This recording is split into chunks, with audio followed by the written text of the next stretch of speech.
আসসালামু আলাইকুম। সকলকে স্বাগত জানাচ্ছি। আমি তোমাদের সাথে যুক্ত রয়েছি মোহাম্মদ জাহিদ হাসান রনি। পড়াশোনা করছি শাহজালাল বিজ্ঞান প্রযুক্তি বিশ্ববিদ্যালয় সিলেট। আজকে সচরাচর যে ক্লাসগুলো নিয়ে আসি তার ব্যতিক্রম একটি ক্লাস নিয়ে হাজির হয়েছি। সবসময় এরকম হয়, এসএসসি এইচএসসি স্পেসিফিক প্রত্যেকটি ক্লাসের জন্য আলাদা ক্লাস দেওয়া থাকে, কিন্তু আজকে যে টপিকটি নিয়ে আলোচনা করতে যাচ্ছি, ওভারঅল 6 to 12 অর্থাৎ ষষ্ঠ থেকে দ্বাদশ শ্রেণী এবং বিভিন্ন বিশ্ববিদ্যালয়ে ভর্তি ইচ্ছুক শিক্ষার্থীদের জন্য আজকের ক্লাসটি খুবই গুরুত্বপূর্ণ হতে যাচ্ছে। চলো শুরু করা যাক। আমরা জানি বাংলাদেশের জাতীয় কবি কাজী নজরুল ইসলাম। বাংলাদেশের জাতীয় কবিকে কাজী নজরুল ইসলাম, তাকে বিদ্রোহী কবিও বলা হয়ে থাকে। আজকে আমরা বিদ্রোহী কবি অর্থাৎ কাজী নজরুল ইসলামের কিছু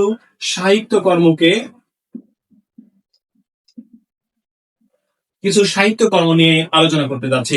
স্বাভাবিকভাবে বিভিন্ন পরীক্ষায় এভাবে প্রশ্ন চলে আসে, নিচের কোনটি কাজী নজরুল ইসলামের উপন্যাস, নিচের কোনটি কাজী নজরুল ইসলামের উপন্যাস নয়, নিচের কোনটি কাজী নজরুল ইসলামের গল্প গ্রন্থ, নিচের কোনটি কাজী নজরুল ইসলামের নাটক, এরকম আসে। শিউলিমালা কাজী নজরুল ইসলামের কোন ধরনের সাহিত্যকর্ম? আমরা এত অসংখ্য সাহিত্যকর্ম মনে রাখতে গিয়ে কনফিউশনে পড়ে যাই। আজকে জাস্ট ক্লাসটি মনোযোগ দিয়ে দেখো এবং ইনশাআল্লাহ আজকের ক্লাসের মাধ্যমে কাজী নজরুল ইসলাম থেকে আসা স্পেসিফিক কিছু গুরুত্বপূর্ণ টপিক থেকে, কিছু গুরুত্বপূর্ণ সাহিত্য কর্ম থেকে তোমাকে আমি গুরুত্বপূর্ণ কিছু টিপস দিচ্ছি। এই বিষয়গুলো মাথায় রাখলে ইনশাআল্লাহ কখনো ভুল হবে না।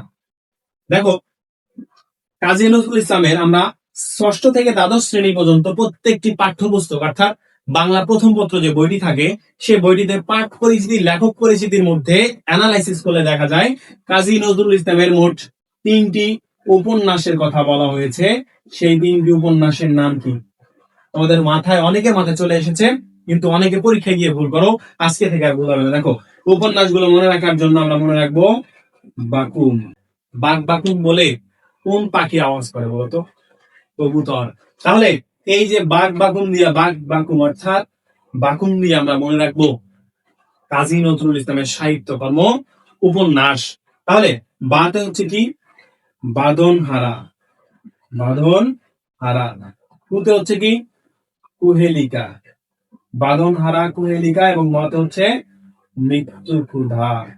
তাহলে কাজী নজরুল ইসলামের যে 3টি উপন্যাসের কথা ষষ্ঠ থেকে দ্বাদশ শ্রেণীর বইয়ে দেওয়া রয়েছে, সেগুলো হচ্ছে বাঁধন হারা, মৃত্যু ক্ষুধা এবং কুহেলিকা। ক্লিয়ার? এরপর চলো আমরা কাজী নজরুল ইসলামের নাটক সম্পর্কে জেনে আসি। কাজী নজরুল ইসলামের 4টি নাটকের কথা ষষ্ঠ থেকে দ্বাদশ শ্রেণীর যে বইগুলো রয়েছে সেই বইগুলোর মধ্যে দেওয়া আছে। সেই 4টি নাটক কি বলতো?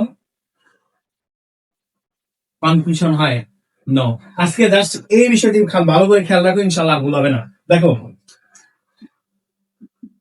আলেয়া ও মধুমালা, ঝিলিমিলি শাড়ি পরে পুতুলের বিয়ে। দেখো, যখন আমরা সচরাচর যেভাবে মুখস্থ করা হয় সেভাবে মুখস্থ করে থাকি, সেটা মনে থাকে কম। বাট তুমি যদি মনে রাখো, আলেয়া এবং মধুমালা নামে 2জন মেয়ে ছিল, তারা একদিন ঝিলিমিলি শাড়ি পরলো, পরে কোথায় গেল? পুতুলের বিয়েতে। তাহলে আলেয়া, মধুমালা, ঝিলিমিলি, পুতুলের বিয়ে, 4টি কি কাজী নজরুল ইসলামের কি নাটক। এরপর হচ্ছে আমাদের দেখো গল্প গ্রন্থ। গল্প গ্রন্থ, কাজী নজরুল ইসলামের গল্প গ্রন্থগুলো মনে রাখবো। শিউলির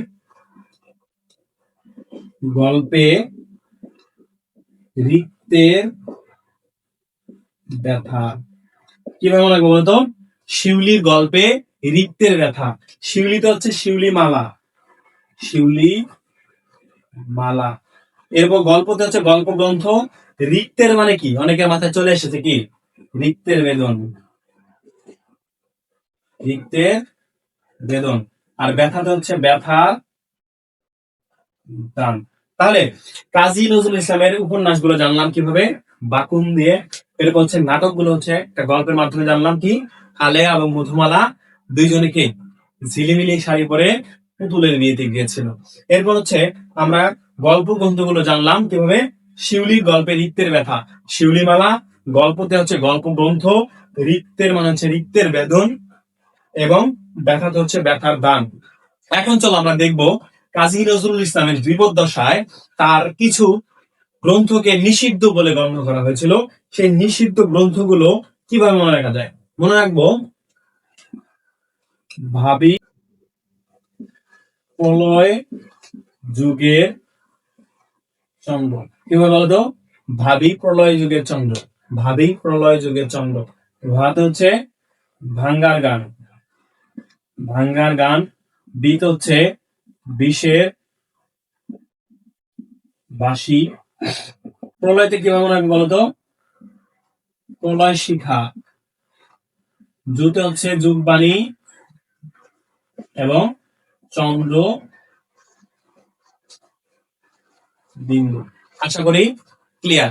এই হচ্ছে কাজী নজরুল ইসলামের জীবদ্দশায় যে 5টি গ্রন্থকে সেই সময় ব্রিটিশ সরকার নিষিদ্ধ বলে গণ্য করেছিল। সেই 5টি হচ্ছে কি? ভাঙ্গার গান, বিষের বাঁশি, প্রলয় শিখা, যুগবাণী এবং চন্দ্রবিন্দু। এটি মনে রাখার টেকনিক কি? ভাবি প্রলয় যুগের চন্দ্র। ক্লিয়ার? এরকম প্রত্যেকটি লেখক এবং ইংরেজি গ্রামার সহ বাংলা ব্যাকরণ থেকে বিভিন্ন বিষয়ে বিভিন্ন টেকনিক পেতে এখনই আমাদের পেজকে ফলো করে দাও, এবং তুমি যদি ইউটিউব থেকে দেখে থাকো তাহলে এখনই সাবস্ক্রাইব করে দাও। সকলে ভালো থাকো, সুস্থ থাকো। দেখা হবে নতুন কোনো ট্রিক্স বা টেকনিক নিয়ে। সে পর্যন্ত সুস্থ থাকো, ভালো থাকো।